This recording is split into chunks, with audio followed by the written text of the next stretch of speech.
Diario Digital El Espectador HN y Cubo TV presentan La Entrevista, un programa donde se abordan los temas de importancia en el ámbito social, económico y político del país, con los personajes que destacan en la palestra pública, y que el licenciado Carlos Zúñiga y El Espectador HN te llevarán este y todos los domingos.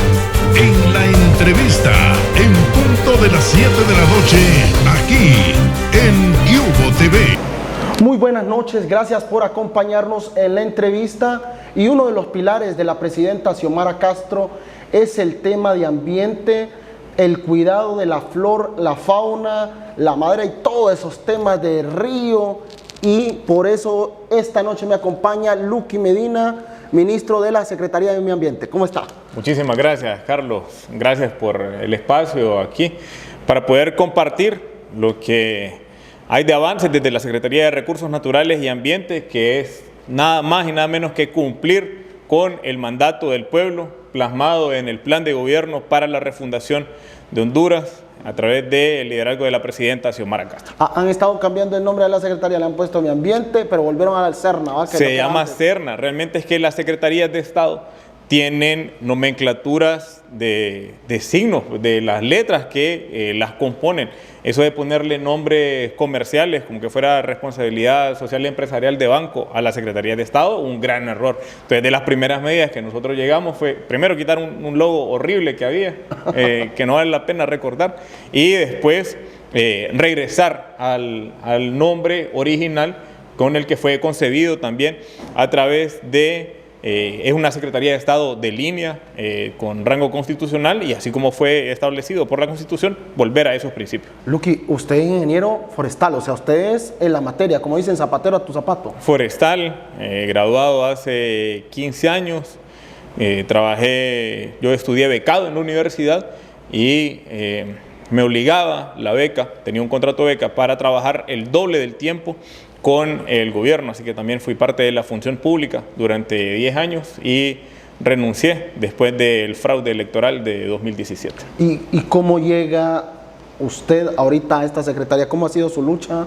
Me está diciendo que ya lleva entonces más de 13 años usted en lucha dentro del Partido Libertad y Refundación. Sí, bueno, yo, hijo de 2 militantes del Partido Comunista, mi papá también es forestal. Primero estuve en el magisterio, luego ingeniero forestal. También mi mamá es de ciencias sociales y ha sido cercana a temas ambientales. Y luego esto pues, ha sido un tema de... Somos propietarios, tenemos terreno, tenemos bosques, la familia tiene algunas tierras por ahí, entonces tenemos esa vocación de trabajar la tierra y lo concebimos como un trabajo digno. Eso lo hemos trasladado al trabajo más formal, más profesional.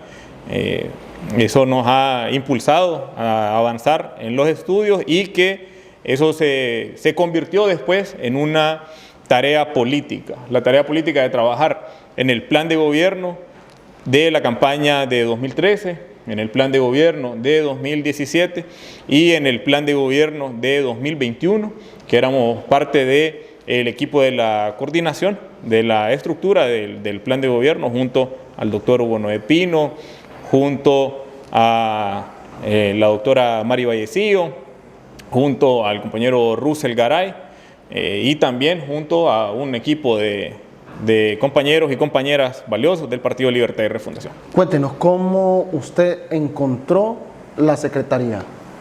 Pues básicamente vacía, como sucedió con muchos de los funcionarios que asumimos a partir del 27 de enero de 2022. No hubo una transición. Esto además en la Secretaría se había visto agravado porque una ministra anterior estuvo un periodo muy corto, de unos 5 o 6 meses al frente de la Secretaría, hasta donde entendemos y por testimonios también de gente que estaba en la Secretaría, a ella tampoco le habían hecho transición.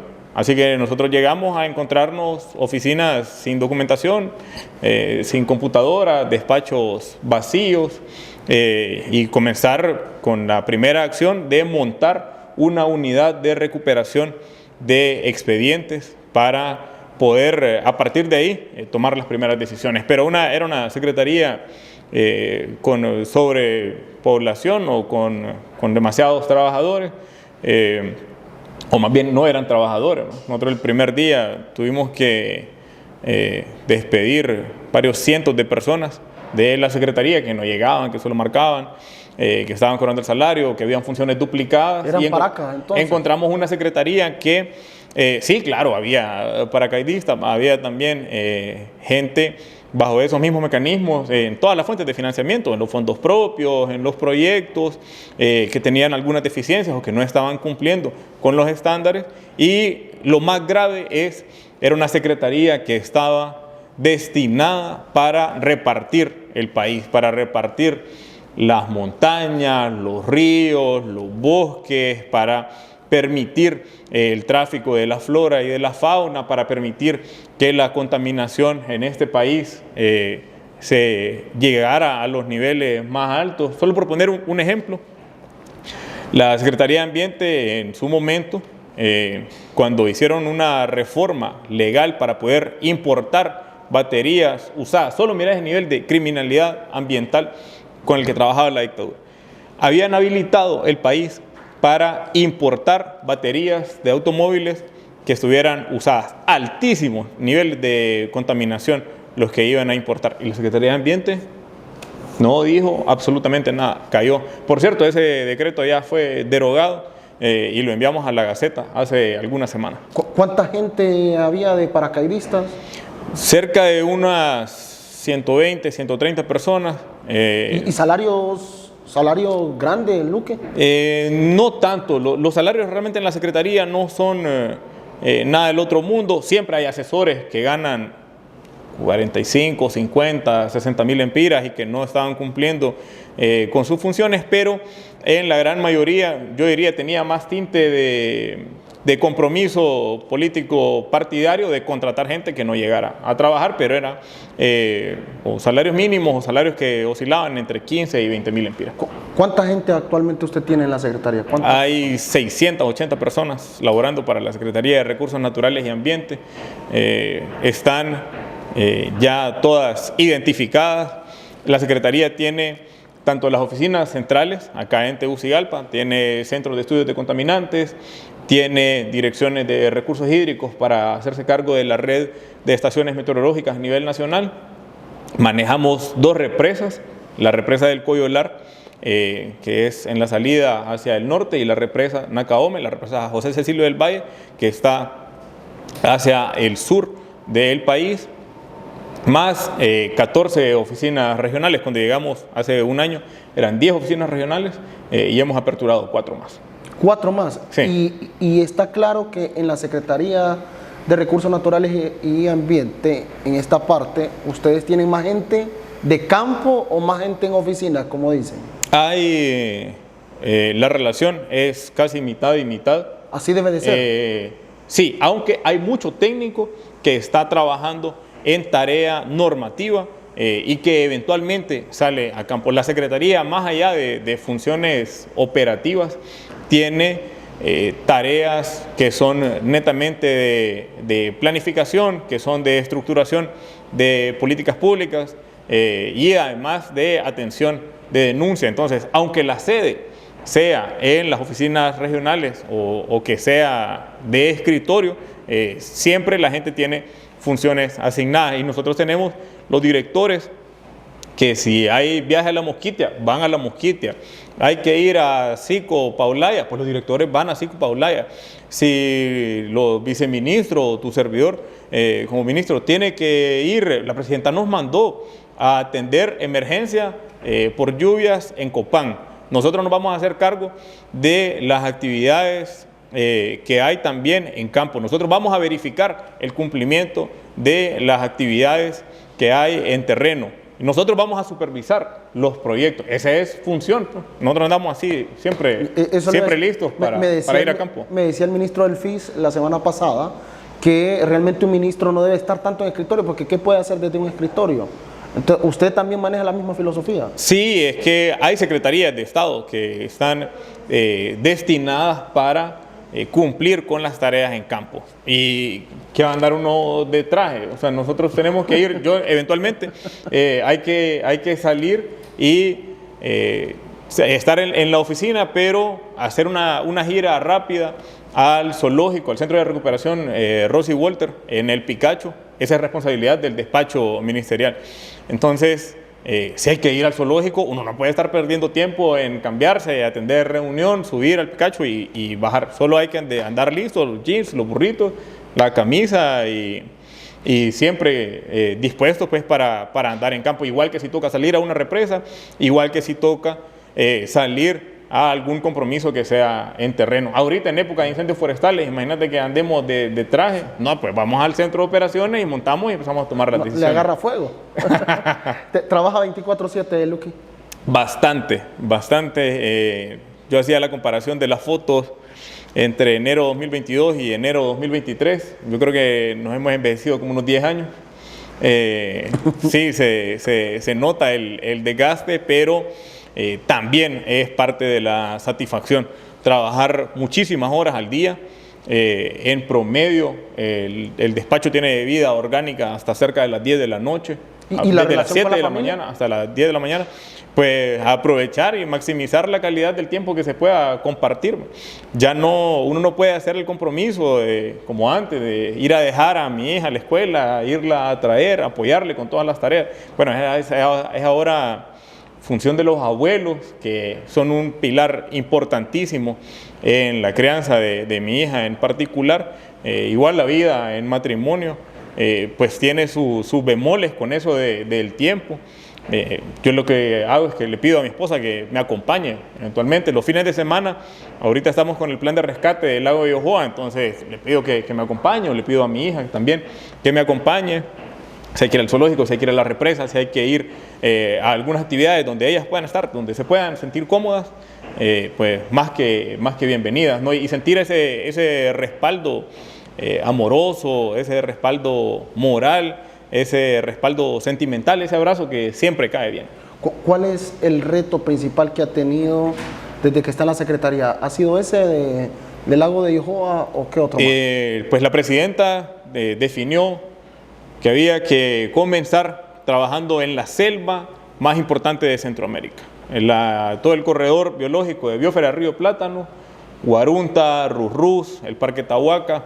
Pero siguen talando lo que... Ha reducido 52% la deforestación, los datos son públicos. ¿Y cómo manejan ustedes eso? Para saber ese dato, ¿cómo lo comprueban? Es con análisis satelital. Hay algunos datos, nosotros hacemos más el análisis sobre los datos que nos comparten las centrales de esos datos. ¿Quién maneja esto? ¿Defensa? Son satélites que están a cargo del gobierno de Estados Unidos, en general, que comparten la información pública, y se puede ir viendo el cambio en la reducción de la deforestación. Entonces, la primera labor fue Biosfera Río Plátano y todo ese corredor hacia la Mosquitia. Logramos reducir esto con el apoyo del Instituto de Conservación Forestal y pasar la deforestación de 120.000 hectáreas a 57.000 hectáreas. Eso es un poco más de la mitad de lo que se logra reducir la deforestación. Y en esta parte, que a veces no solo el tema de la tala, sino también, váyase a este tema de los animales. ¿Cómo lo están manejando ahí en la biosfera de Río Plátano? Bueno,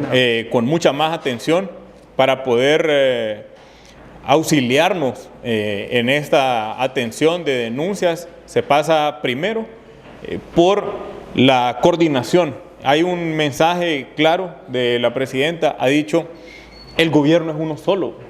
El gobierno es uno solo, entonces no hay que andarse más allá de estar estableciendo convenios. Hay muchísimas cosas que nosotros las podemos resolver con una llamada, con un oficio, bajo el entendimiento de que el gobierno trabaja en la misma dirección, trabaja para cumplir con el plan para la refundación. Entonces, ahora tenemos puestos de control interinstitucionales en la zona de Krausirpe. ¿Qué nos asegura eso? Bueno, primero, no más construcción de narcocarreteras en la Mosquitia. No hay más.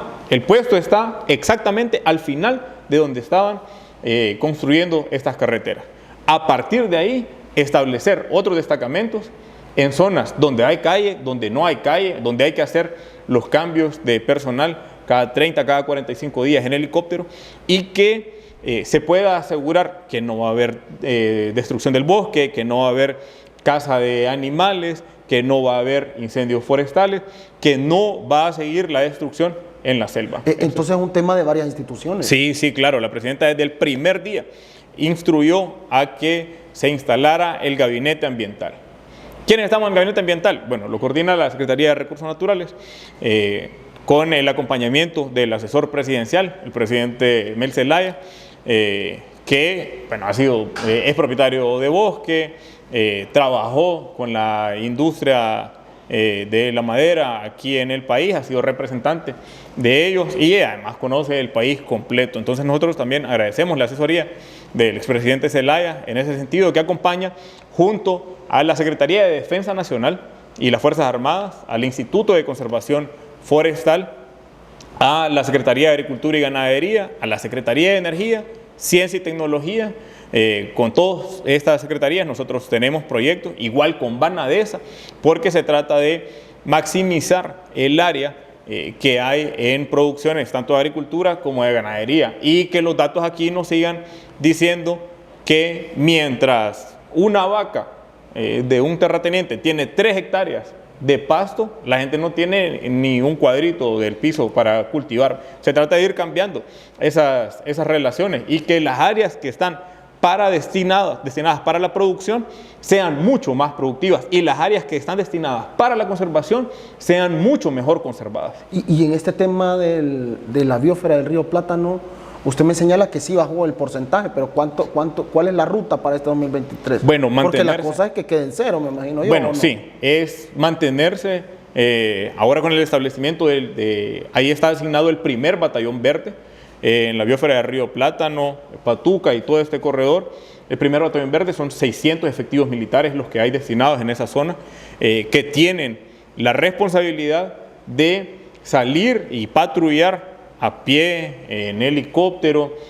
Hay tareas para reducir, por un lado, la deforestación, por otro lado, los incendios, por otro lado, las dragas de los ríos para extracción de oro de manera ilegal, y nosotros tenemos operativos constantes junto a la Fiscalía Especial de Medio Ambiente y junto a todas las instituciones del Gabinete Ambiental para asegurar que estas actividades tampoco sean continuas, pues. O sea, que las actividades de dragas de ríos también se vayan frenando. Hubo muy buenos resultados en 2022, el operativo más grande para decomisar la maquinaria, tanto de retroexcavadoras como de motobombas y de dragas.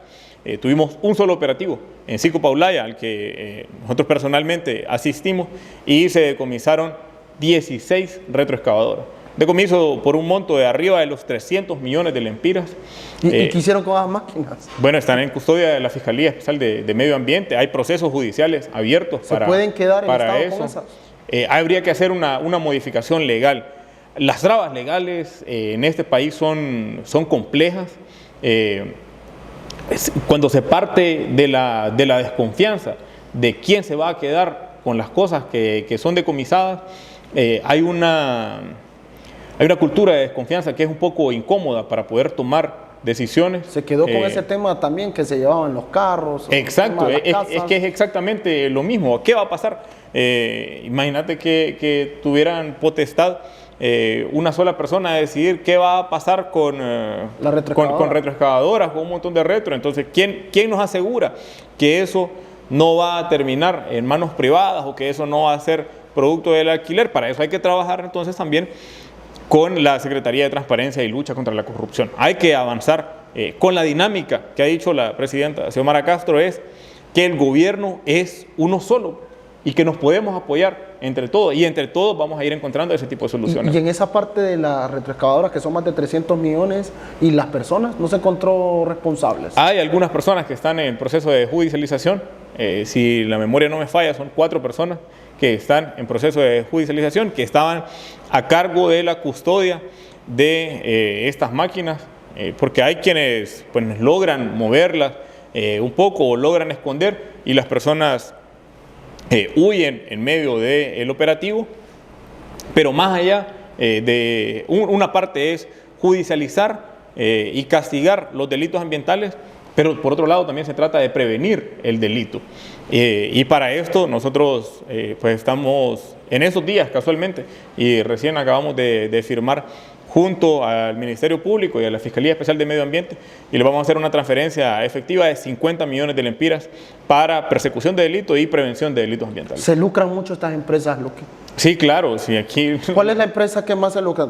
Yo así le digo, por la teleaudiencia que nos está viendo, madera, minería, o ¿qué es lo que se está lucrando? Las ganancias de minería son desproporcionadas en este país, y lo que se mueve con minería, sobre todo lo que no está regulado, con minería Pero usted está ilegal. de acuerdo que de verdad haya esta inversión, así como en otros países, pues. No, es que O sea, es que está de inversión. acuerdo que haya cierta tala porque a veces lo estoy escuchando como que nada. Bueno, en bosque, y eso hay que dejarlo claro, de todo el bosque No, que pues hay en el país, séame honesto ahí. sí, no, de todo el bosque que hay en el país, 93% del bosque no se debería cortar.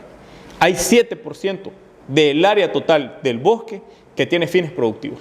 Esos son unas 500.000 hectáreas de bosque ¿Y esas en qué partes del país están? bueno, en la región central, en los departamentos de Lloro, Comayagua, Olancho, Francisco Morazán, esto para bosques de pino, la madera es necesaria, Eso lo iba a decir. pero con regulaciones mucho más fuertes. Y en esto se ha trabajado el Instituto de Conservación Forestal, con el establecimiento de que los técnicos tengan mayor control, con la no aprobación de los planes de extracción de madera donde no esté regulado, y por otro lado cancelando los planes donde no deberían estar sacando la madera.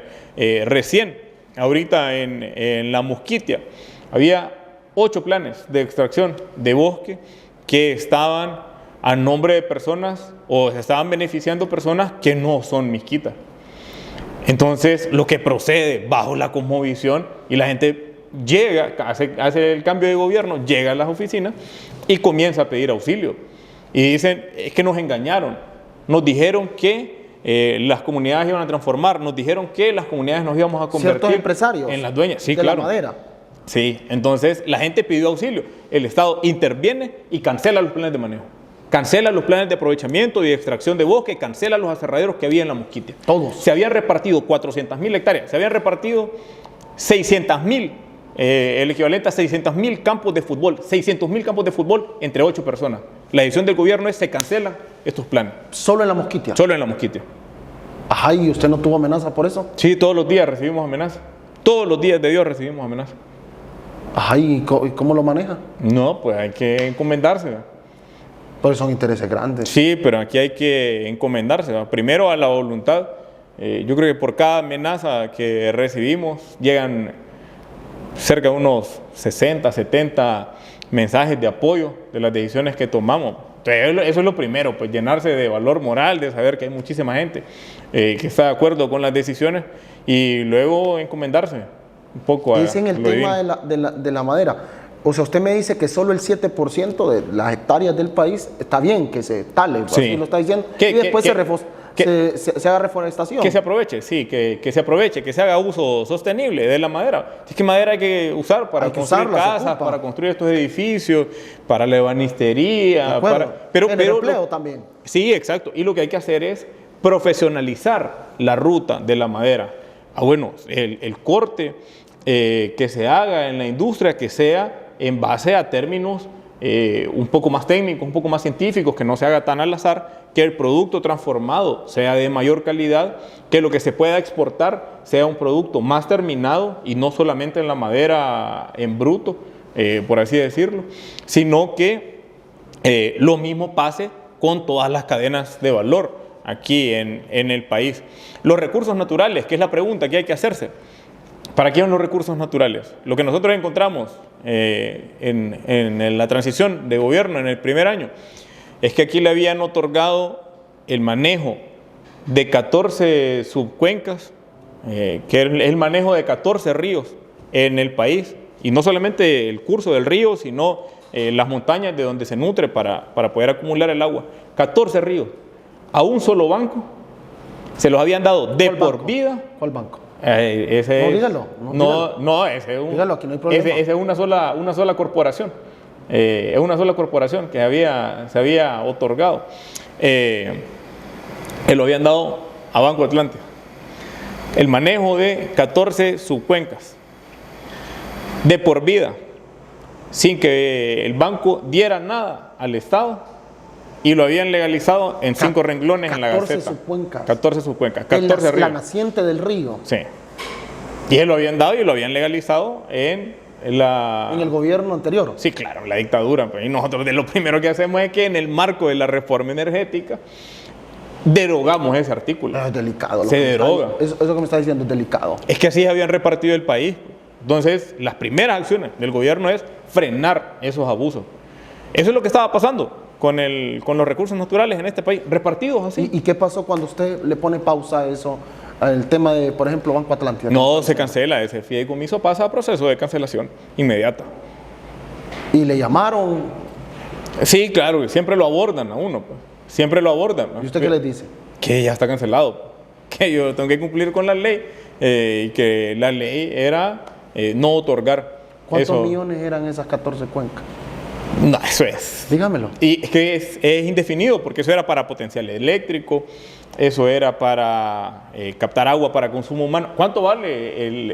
Es que ese es el problema, de tratar de ponerle precio a todo, o de ponerle costo a todo. ¿Cuánto vale un vaso con agua? ¿Cuánto vale una taza con agua o un vaso con agua? Debería ser gratis, ¿no? Dice. Exacto, pero ¿cuánto vale aquí, donde hay condiciones para que sea potable, y cuánto vale un vaso con agua en el corredor seco, donde las condiciones son muchísimo más difíciles? ¿Cuánto vale? No vale lo mismo. Entonces, de eso se trata. ¿O cuánto vale sostener el agua donde el río se puede desplayar, donde se puede desplayar un poco y no causa inundaciones? ¿Y cuánto vale detener esa agua en Valle de Sula? ¿Cuánto vale detener esa agua en Valle de Sula y evitar las inundaciones para las 2 millones de personas que viven allá? Entonces, el valor del agua no se puede uniformizar, que de por sí, y este es un dato, el agua aquí privatizada incluso, o que se da para las municipalidades, aquí no se paga nada por el agua, no se modifica el canon del agua desde 1945. Y si usted quiere llenar una pila, el Estado percibe, una pila tiene en promedio unos 4 metros cúbicos, el Estado percibe 1 centavo de lempira, sea o no sea tratada esa agua, 1 centavo de lempira. ¿Dónde estaban esas cuencas? Sobre todo en la zona norte del país, que es más productora de agua, los departamentos de Santa Bárbara, Cortés, Atlántida, Lloro, y algunos municipios de Lloro. 14 cuencas. 14 cuencas. ¿Son 14 responsables subcuencas. de no haberle dado un buen manejo por lo que pasó de Tayota? Eso escuché yo a un experto una vez. En ese momento no, realmente, porque hay que hacer muchos estudios. Lo que sucedió en Tayota, si bien es cierto, es responsabilidad de... Mira, ahí la gente tiene ya a cumplir, la gente, casi 50 años de que le han estado mintiendo a la gente por la reconstrucción de la represa del Tablón. Y la única vez que se iba a comenzar con los estudios en serio y con la construcción en serio de la represa del Tablón para contener inundaciones, vino el golpe de Estado. Sí, y ese es fue en uno de los 2009. proyectos que nosotros Fue en el 2009, recuperamos. sí. Exacto. Y no va a tener usted repercusiones, se podría decir, cuando usted salga. ¿Cuántos millones le quitó usted a ese banco? Es que nosotros no tenemos problema aquí. Por eso le Sí, digo. no, pero... ¿Cuántos millones por pararle eso? No, es que mi preocupación no es monetaria. Pues. Pero ¿cuántos millones le quitó a ellos? Porque para ellos sí es una preocupación. Sí, claro, sí, claro. Para ellos, ministros, es una preocupación eso. Sí, no. ¿Cómo cuántos millones No, hacen de nosotros lo eso? entendemos. No, pero es que Díganlo, una cantidad. son varios cientos de millones de dólares. ¿Billones o millones? Millones de dólares, sí. Son varios ¿Serán cientos 500? millones de dólares. Puede ser más, pues. Puede ser más, pueden ser 800, pueden ser 900, pueden ser más de 1.000 millones de dólares, porque depende del enfoque que se dé. De eso es lo que depende la cuantía. Para nosotros es una preocupación contener el agua para evitar inundaciones en Valle de Sula, por ejemplo. Pero para la empresa privada que se dedica a la generación de energía, la prioridad es levantar la cortina, construir la represa y generar energía y despacharla. Y son empresarios que critican al Estado, pero necesitan al Estado y se enriquecen con dinero del Estado. Ese tipo de abusos son los que hay que ir frenando. Bueno, al regresar de la pausa vamos a estar hablando sobre el tema de las represas y cómo evitar estas inundaciones que pasan en San Pedro Sula. Ya regresamos. Te regalamos 50% off en tu primera compra. Descarga, crea tu usuario e ingresa el código EUVOTV. Pedidos ya, tu mundo al instante. El Espectador HN es un proyecto dedicado a informar, entretener, orientar y educar a la población hondureña. El equipo de prensa trabaja 24/7 para mantenerle informado de forma imparcial. Nuestro compromiso es con cada ciudadano que quiere y sueña con una Honduras mejor. En nuestros primeros 4 años al servicio del pueblo, damos gracias a Dios y a cada aliado comercial que cree en nosotros. Y por supuesto, usted, espectador, que es el corazón del diario digital número 1 en entretenimiento y noticias en Honduras.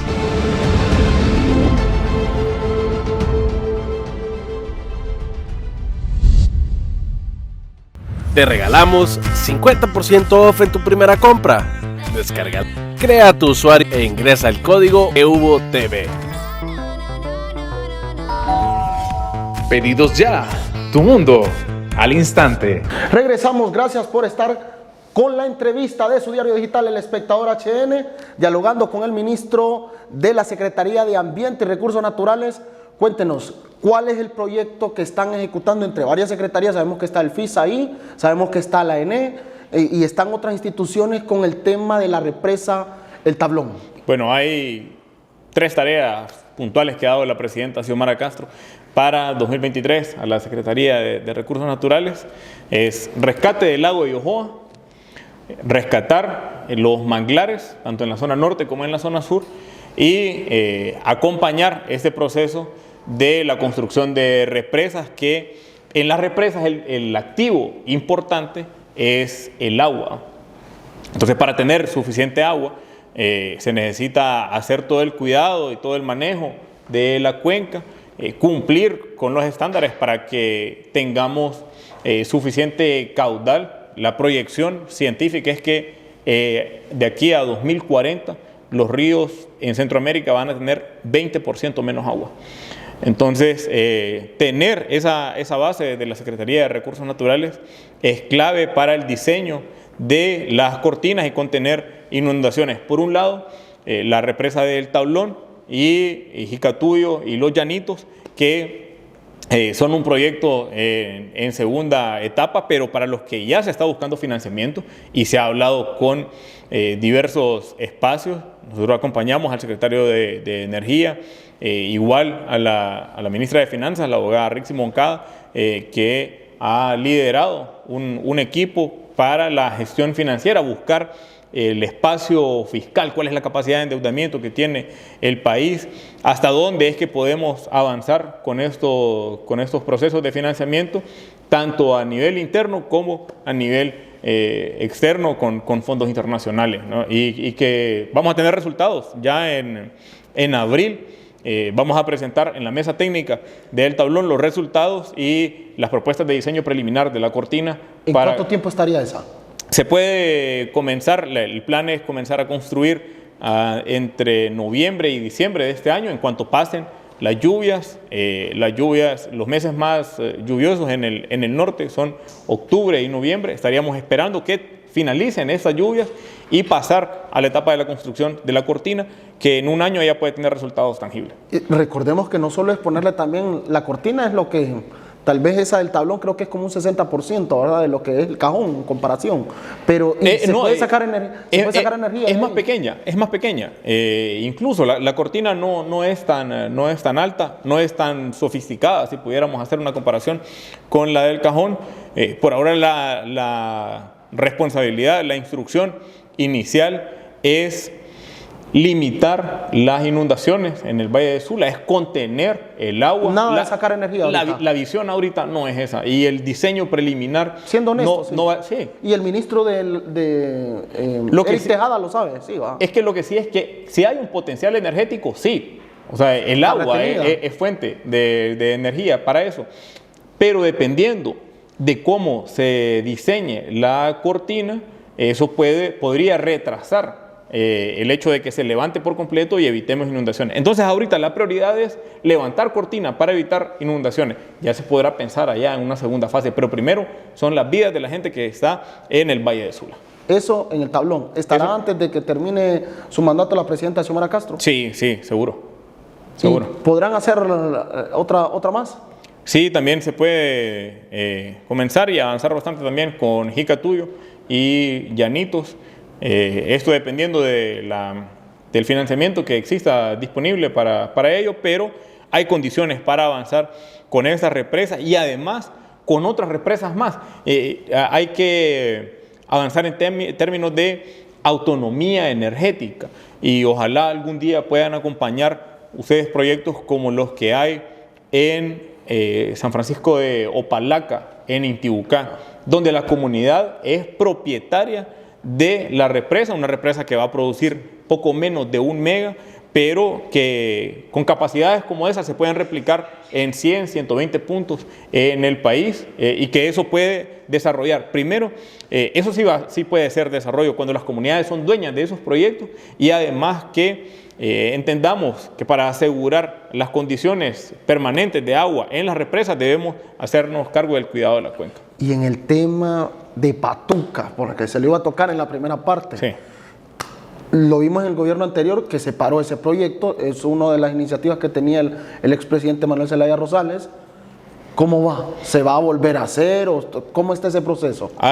Patuca es una, por así decirlo, represa en cascada. Está ya la cortina y está despachando energía. La represa de Patuca 3 ha despachado de manera constante cerca de unos 20 megas para la transmisión en Olancho. Hay que hacer una inversión fuerte en transmisión y en distribución de energía, pero además también actualizar los estudios. Esa es la primera parte ahí, actualizar los estudios para la construcción de las cortinas de la represa Patuca 2 y Patuca 2A, que están aguas abajo de donde está construida la represa Patuca 3 y que definen también la posibilidad, ahí el potencial energético es ¿Va en cascada enorme. esa para sacar energía? Sí, son 3, es el mismo río represado en 3 ocasiones y las 3 tienen potencial energético. ¿Es cierto que hay una más abajo del cajón privada que se está sacando también? Hay una, sí, Aguas de la Reina. ¿Y ahí quién es el encargado? Ahí Aguas de la Reina, pues represas privadas hay bastantes. La represa Aguas de la Reina. Aguas de la Reina. Pero si la construcción la hizo el cajón, ¿cómo es eso que son lo que se otorga? Son contratas de agua por uso de agua en tramos específicos. Ese era un tramo que estaba libre, por así decirlo, y que se le otorgaron a una empresa privada. La represa hidroeléctrica con más potencial en el país que esté en manos privadas actualmente, bueno, recién está despachando, es la represa Yaguala en los municipios de Arenal y Olanchito. En Lloro están produciendo cerca de 45 megas. ¿Quién es el dueño? Ahí hay un consorcio extranjero. ¿Usted está a favor de esos consorcios?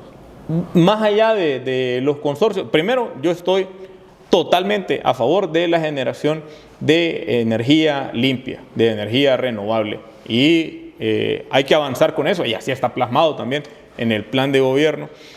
Primero es la energía limpia. Con los consorcios lo que hay que revisar son los términos bajo los que se otorgan los contratos. Y por no estar de acuerdo en todos los elementos, es que nosotros acompañamos el proceso de renegociación de lo que se les pagaba desde la ENE, donde la misma empresa privada acepta que tenía condiciones y privilegios que no eran correctos. Y quienes aceptaron, se redujeron en total el monto que se va a ahorrar el Estado en pagar por esas condiciones que eran leoninas, que habían sido otorgados en tiempos de la dictadura, son 37 mil millones de lempiras. Que el Estado ya no lo va a pagar. El Estado ya no lo va a pagar.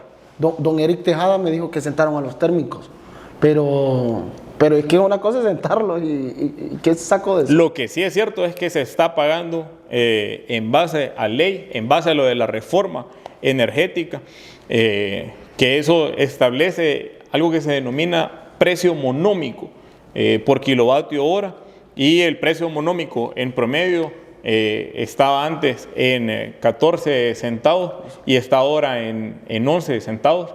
El resultado o producto de estas negociaciones, y hay contratos que se está pagando por debajo de este monto. O sea, hay contratos eólicos, solares que se están pagando alrededor de los 9 centavos por kilovatio hora.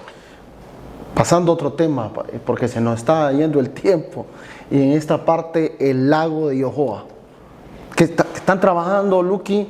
¿Cuántas son las empresas que han estado destruyendo el lago pues, más famoso de nuestro país? Bueno, efectivamente, el lago de Yohoa es el área protegida más visitada, más fotografiada y más vista por el pueblo hondureño a diario en el país. Hay algunas cosas que se ven desde la carretera, o hay algunas situaciones que se ven desde donde pues nos detenemos a comer. Hay toda una cultura gastronómica en el lago de Yohoa que nosotros como gobierno apoyamos. Lo que no apoya el gobierno y que no lo permite tampoco es la sobreexplotación del agua. Nosotros hemos dado ya un ultimátum y un plazo de salida a empresas que producen tilapia a nivel industrial, que crían tilapia a nivel industrial dentro del espejo de agua del lago de Yohoa. Tienen hasta el mes de julio para salirse, deben hacer una salida progresiva. ¿Y a dónde van a pasar esta gente? Nosotros hemos presentado dos opciones. Una es la represa del Cajón y la otra es la represa Río Lindo. Dentro de la represa sacar... Dentro de la represa, es que, mira, entran todos los días más de 50 toneladas diarias de concentrado para producir tilapia al lago de Yohoa. Más de 50,000 libras diarias.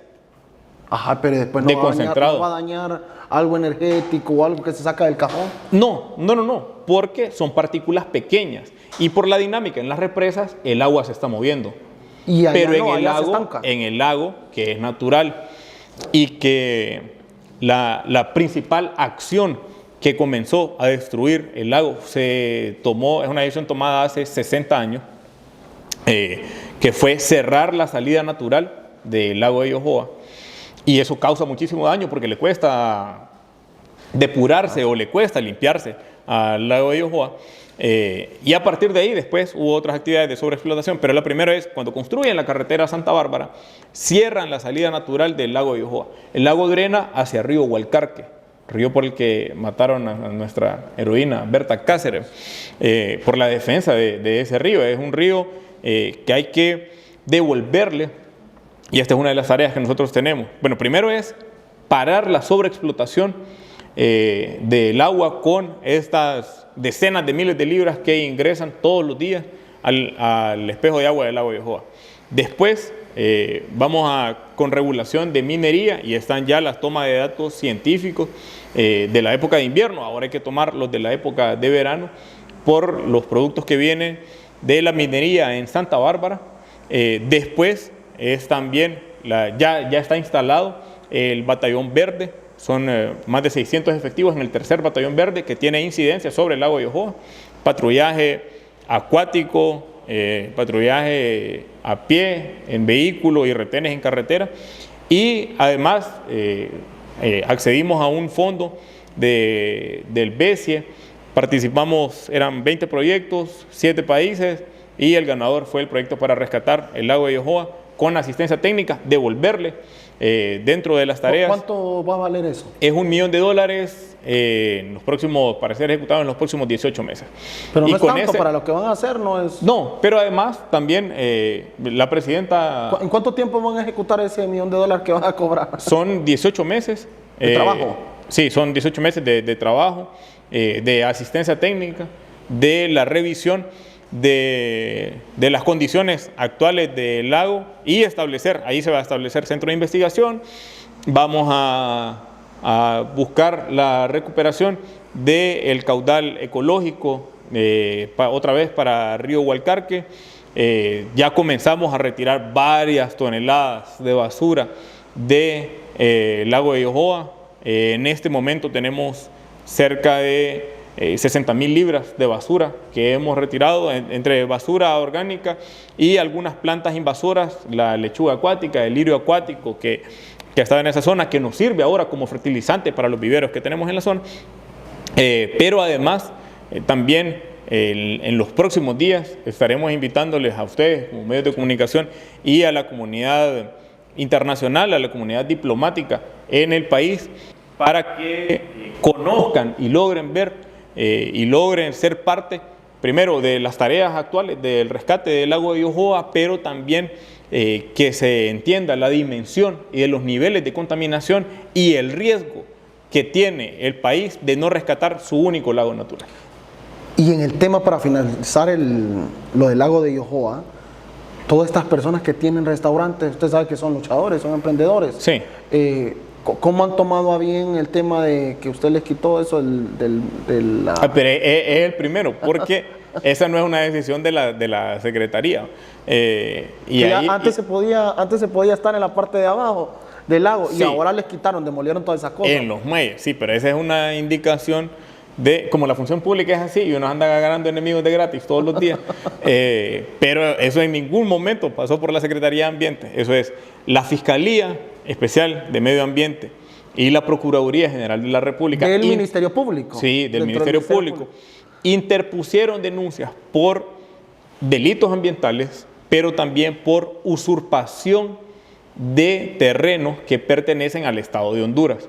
Entonces, ¿Y si ustedes ponen como un muelle también?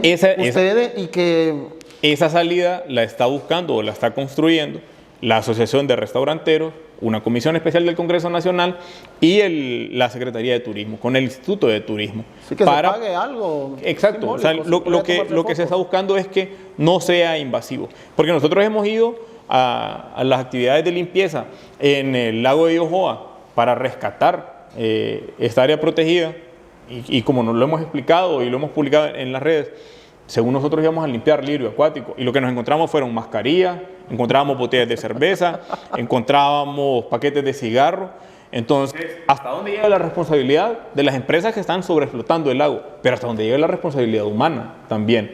Y eso, sin duda, que la proliferación de los muelles que por no tener permiso tampoco cumplen con medidas ambientales, pues derivan en contaminación permanente, porque esa es una actividad del día a día. Entonces, hay que trabajar en la construcción de las soluciones. Nosotros aseguramos que la tradición gastronómica, cultural, de eso de comerse el pescado al estilo del lago de Yohoa, debe prevalecer, debe mantenerse, pero con las regulaciones ambientales necesarias, asegurando también que las aguas residuales sean tratadas y que toda la grasa pase por las trampas de absorción de esta grasa para asegurar así que no lleguen directamente al lago. Pasando a otro tema que es delicado en esta parte, ministro Luqui, nosotros aquí del Espectador llevamos 2 años prácticamente en este tema de la investigación de lo que pasa en Guapinol. Y mire que este tema es complejo porque unos sectores están de un lado y otros sectores de otro. ¿Usted se ha reunido con algún sector de este tema? La presidenta se parcializó hacia un sector, pero ya usted como ministro le toca mantener un poco el equilibrio, pienso. Efectivamente, es un tema complejo. Nosotros nos hemos reunido, hemos dicho, los temas de minería en el país son complejos en general, porque Pues una de las tareas también es que la desigualdad que generan actividades estas, donde un pequeño grupo de 3, 4, 5 personas o de una familia gana cientos de millones de dólares y la gente que vive en los alrededores se está muriendo de hambre o se está muriendo porque no tiene acceso pero en ese a agua sector potable. específico de Guapinol, ¿cuál es su postura? Así, honestamente, porque yo le puedo decir, yo lo que veo aquí complejo es que, el alcalde de ese lugar de la minería es del Partido Libre, sí. Y tiene mucho reconocimiento, y el alcalde está a favor más bien de la generación de empleo que se está haciendo. Aquí hay dos ejemplos de minería grande, sobre todo a cielo abierto. Una en Copán, en la Unión Copán, y yo por estas labores de asignación de la presidenta, de atender la emergencia por las lluvias en Copán, pues puedes ver cómo la mina está con unas ganancias exorbitantes y nosotros teníamos que ir a darle comida a comunidades que están a 20 minutos de ahí. ¿Y a cuenta de qué? Usted dice que se llama una labor social de parte de ellos, algo es que así. no es labor social, es de justicia. Es que la labor social, la responsabilidad social empresarial, eso es migaja, eso es residual. Lo primero es saber exactamente cuánto están ganando las empresas. Ganan miles y miles y miles de millones de dólares. Y usted está dispuesto a sentarse con estas partes. Es que yo ya he escuchado a varias partes. Por ejemplo, hay una parte de los empleados que han sido asesinados. Ahí tuvo un foro, uno, y dijo, no voy a decir nombre, ¿va? Dijo, sí, ahí lo mataron. Lo primero... Lo mataron y él era empleado era beneficiado de la Nosotros hemos empresa. condenado, lo primero es, condenamos la violencia, en todas sus formas. En eso sí, más allá de si un lado, si del otro. Y nos hemos reunido con las plataformas que sean un poco más amplias para no involucrarnos solamente con un sector. Ejemplo, por ejemplo, con la Asociación de Minería Completa a nivel nacional. O hemos tenido diálogos abiertos también con el Consejo Hondureño de la Empresa Privada. Entonces, con ellos, pero ellos aglutinan a estas empresas. O nos sentamos con la Asociación de Minería Pequeña y Artesanal, pero ellos aglutinan 2,000 personas a nivel nacional. Igual que con el caso de Guapinol, nuestra decisión fue trabajar con total transparencia. Esa es la primera. Un proceso transparente donde se escuche además a todas las partes. Había una oposición por la comunidad de Guapinol y otras dos comunidades que son... ¿Quién es más fuerte? Si usted analiza bien, ¿quiénes son la mayoría ahí? Es que... es que miremoslo así desde ese punto de vista. No, es que yo no vivo en la zona, entonces yo no tengo los registros de los cabildos abiertos y de ese tipo de cosas. Pero es que no, por ejemplo, nosotros aquí hemos ido, me acompaña mi compañero Ramón y hemos estado en esos temas. Y hay como 10 o 12 zonas que están en contra de la violencia que está ejerciendo un sector. Entonces a mí se me hace como complicado porque yo veo, si la presidenta está defendiendo a esta gente, pero esta gente, ¿y por qué son procesados? Digo, no. ¿Cuál es su postura? Lo primero es que se escuche a ambas partes. Es que una parte llevaba 7 años presentando oposiciones en la Secretaría de Ambiente y nunca se le dio trámite. Okay. Entonces lo primero es resolver eso. Y nosotros, escucharles, dice usted. Exacto. Y nosotros pero no parar también al otro sector, porque si usted les para un permiso... Es que la investigación, ahí aperturar un proceso de oposición, tiene en una etapa los procesos de testimonio y el otro es de presentación de pruebas y el otro es de seguimiento. Entonces nosotros estamos obligados a escuchar a todos los sectores. Okay. Uno presenta la oposición, pero también vamos a escuchar a la empresa privada. Es que son 3, pongámosle así, los beneficiados de las comunidades, los que están en contra, el empresario, los empresarios que están ahí. Sí. Entonces, no sé cuántos son en esa parte, pero... Puede ser la municipalidad, es que puede ser la municipalidad y tiene 4 Nosotros vamos públicos. A escuchar a todos. Y ¿Cuándo va a ser eso? No, eso ya es un proceso que ya comenzó. Es un proceso que ya comenzó.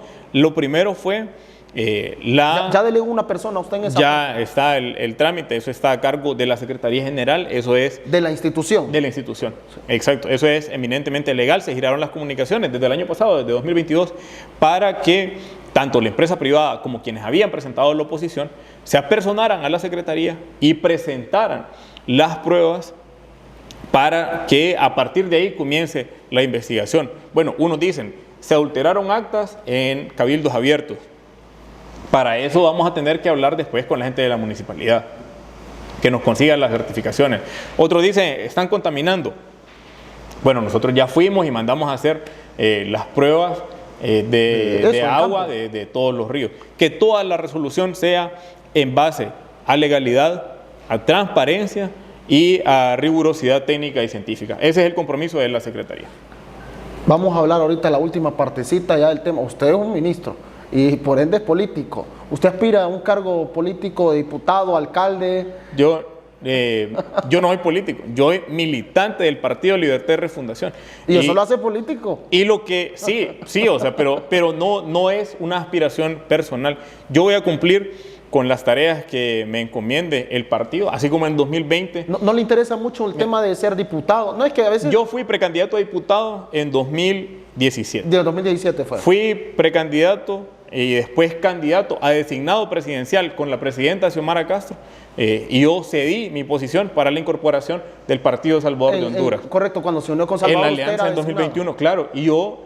Todas las tareas, si la tarea es asumir y avanzar, yo lo hago con la alegría. Si la tarea es asumir, construir, avanzar y en otro momento ceder, yo también lo hago con alegría y con compromiso. Y yo no tengo ningún problema con eso.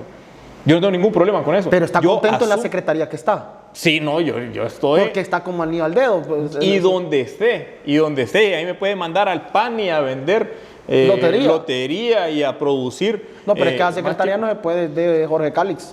No, pero ese es otro tipo de manejo. Pero es que la función pública hay que honrarla. Y así como yo hago mi mejor esfuerzo por honrar la función pública, también a nivel partidario, así lo asumo. ¿Está a favor de la constituyente usted? Yo creo que hay que cambiar la correlación de poder en el país. Que las leyes son groseras, pues aquí ya tenemos ejemplos de cómo son groseras, de cómo un solo banco, de cómo un par de familias, de cómo se habían quedado con todos los recursos naturales del país. ¿Pero qué tiene que ver la Constitución en eso?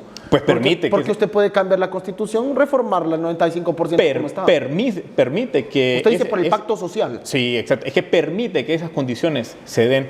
La Constitución, los principios constitucionales, hay algunos que son... atentatorios en contra de la equidad o de la igualdad. ¿Y si no pasa lo de Venezuela, ministro? Ojalá, hombre. No. Ojalá. Que sí. ¿Ya vio cuánto es el ingreso per cápita en Venezuela? No, 4 veces más alto que aquí en Honduras. No me diga. Usted 4 veces. Al venir para acá, usted encontró un montón de venezolanos. 4 veces más alto el ingreso per cápita en Venezuela que en Honduras. ¿Usted está a favor de que nos fuéramos como Venezuela nosotros? Pues hay decisiones que hay que tomarlas. Con gobiernos así de fuertes, claro que sí. Pues. Claro que sí, como Nicaragua, como Cuba. En Cuba ningún niño duerme en las calles. Pues. No quiere ver como Cuba. No quiere ver como Cuba. Yo estoy ningún niño en la calle. Cero analfabetismo. Ningún niño duerme en la calle. Los ingresos per cápita son muchísimo más altos. No tienen libertad. La gente en Ciudad de México puede salir y 85% de la gente que nace en Ciudad de México se muere sin haber salido de Ciudad de México. Boston, Nueva York. ¿Qué me dice de esos estados? No, pero sí ha viajado. Y mira la gente tirada en la calle. Claro que hay homeless, pues, allá. Y son populares. Y en todas las ciudades. En la costa este, en la costa oeste, en el centro también los encuentra. ¿Es radical usted? Yo sí. Orgullosamente. ¿De esa línea? Orgullosamente radical, sí. Entonces, pero usted está en contra totalmente de la reelección. Sí, ¿Qué me dice si, por ejemplo, se menciona que Héctor Zelaya sea el candidato? Es ilegal, no se puede. No, pero es que nosotros no estamos pensando en campaña. Ahorita no le digo que yo ni siquiera estoy pensando. Yo le entré con eso, usted es político. ¿Por qué? Porque usted mismo me dice, soy militante de un partido político. No, en la última reunión de coordinación nacional ya se definió, se habló claramente de cuáles son las imposibilidades de quienes son cercanos a la presidenta. No va a haber reformas constitucionales para... ¿Este 4 años? No, es que no. Usted sabe que no hay ambiente, hasta el mismo Pero expresidente además es que no hay que estarse preocupando por eso, si solo tenemos un año. Se tienen que preocupar por hacer un buen gobierno, está claro, usted como joven, ¿va? No, es que además yo estoy enfocado en eso. No solo es que estoy claro, es que estoy concentrado. Usted está dentro de los engranajes del Partido Libre. No, yo soy miembro de la Coordinación Nacional del Partido Libre, pero... No, usted lo escuchan ahí. No, yo me dedico a trabajar. ¿Quién quiere lavar las manos conmigo? Es que a mí me gusta trabajar. Pero usted está claro que no debe de haber constituyente en estos 3 años que quedan. Es que las condiciones no están ahorita. Bueno. O sea, no hay... Tal vez dentro de unos 4 años más. Es que más allá del tiempo, es con la claridad que se va a llegar a la Asamblea Nacional Constituyente. ¿Y el plebiscito? Hay algunas que hay que irlas creando. ¿Y por qué no lo hacemos por el plebiscito? Deberíamos consultar. Es que las consultas deberían ser dinámicas, pero usted constantes en el está gobierno. de acuerdo, usted tiene sus ideas, sus ideales, y eso yo lo respeto. Pero en esa parte, a través del plebiscito se pregunte, ¿está de acuerdo con que sea la constituyente? ¿Sí o no? Ojalá, si tuviéramos nosotros más apertura a medios como este, como El Espectador, y pudiéramos llegar a muchísima más gente, yo estoy seguro, absolutamente seguro, que la gente en los pueblos, en las aldeas, en otras ciudades, que escuche los niveles de desigualdad que existen en este país y no los medios que callan esas verdades o que no permiten que la gente vaya a hablar a los medios, la gente estaría más que conforme con cambiar el pacto social aquí en el país. Por el tema de la libertad, dice que está amarrado. No es tanto la libertad, son las líneas mediáticas. Es la línea editorial de los medios de comunicación. Porque son empresarios. Deciden qué tan abiertos o deciden qué tan cerrados. Pero usted está de acuerdo que no todos los empresarios son malos, ¿va? No, es que hay empresarios responsables. Hay empresarios responsables. Hay empresa privada responsable y hay empresa privada irresponsable. Grosera contra el pueblo, contra los recursos naturales, contra empresarios privados pequeños. Si no, mire cuántas pulperías están cerrando, cuántas farmacias están cerrando y a cuenta de qué. Y para ir finalizando, ¿cuál es la ruta del Partido Libre, Luqui? ¿Cuál es la ruta? Bueno, avanzar en la construcción de socialismo democrático, avanzar en la construcción de espacios que aseguren más justicia, mejor calidad de vida, que la gente viva con más dignidad, recuperar la alegría, la confianza, recuperar la esperanza en este país y heredar, sin duda, la Honduras que merecemos. Pero heredarla en base, primero, a trabajo honesto, a claridad política, a claridad ideológica y respeto a la vida por sobre todo. ¿Hay candidatos en el Partido Libre de sobra? Para todos los presidentes.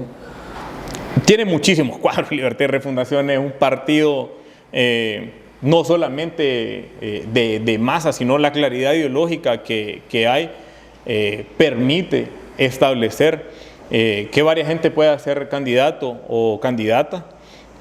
Tenemos la Misión Libre, fue el primer partido que cumplió con la paridad de género desde sus primeras elecciones, con los niveles de coordinación que sean electos también de esa forma. Libre es el único partido donde un campesino o una campesina puede decir lo que piensa con total libertad y nadie lo va a callar, nadie lo va a reprender por ese tipo de cosas. Es un corte transversal de la sociedad y eso permite que los candidatos sean también a la medida de lo que la gente quiere confiar, pues. Campesinos, profesionales, investigadores, periodistas, todo que estén comprometidos con los principios del Partido Libertad y Refundación, comprometidos con eliminar la corrupción, comprometidos con construir procesos más democráticos, comprometidos también con hacer función pública responsable o comprometidos con que la lucha es para el resto de la vida. ¿Cuánta es la militancia del Partido Libre? Más de 1.200.000 personas, 300.000 personas. ¿Son más que el Partido Nacional? Bastante más. Pues en el Partido Nacional usted le quita lo clientelar de su vida mejor. De por sí la gente, primero, se estaba hartando del Partido Nacional porque el bono 10.000 se convirtió como en bono 3.000. Y ellos dirigentes medios del Partido Nacional le robaban 7.000 lempiras. Entonces la gente ya se estaba hartando. Un desgaste salvaje por los niveles de corrupción y de cómo le quitaban todo absolutamente a la gente.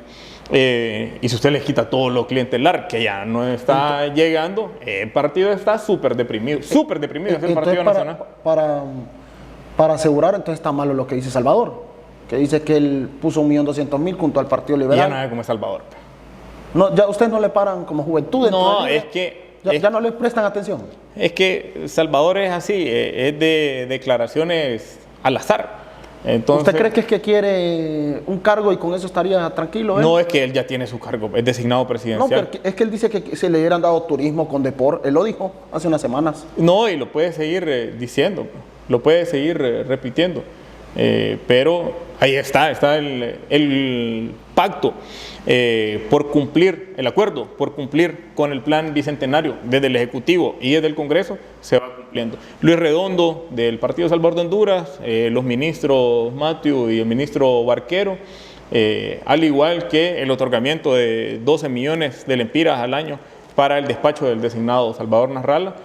Hasta ahí la presidenta Xiomara Castro ha cumplido, el Partido Libertad y Refundación ha cumplido, se lo digo yo, que cedí mi puesto para la incorporación del Partido Salvador de Honduras. Desde ahí, nosotros no hemos dejado de cumplir desde mediados de octubre de 2021.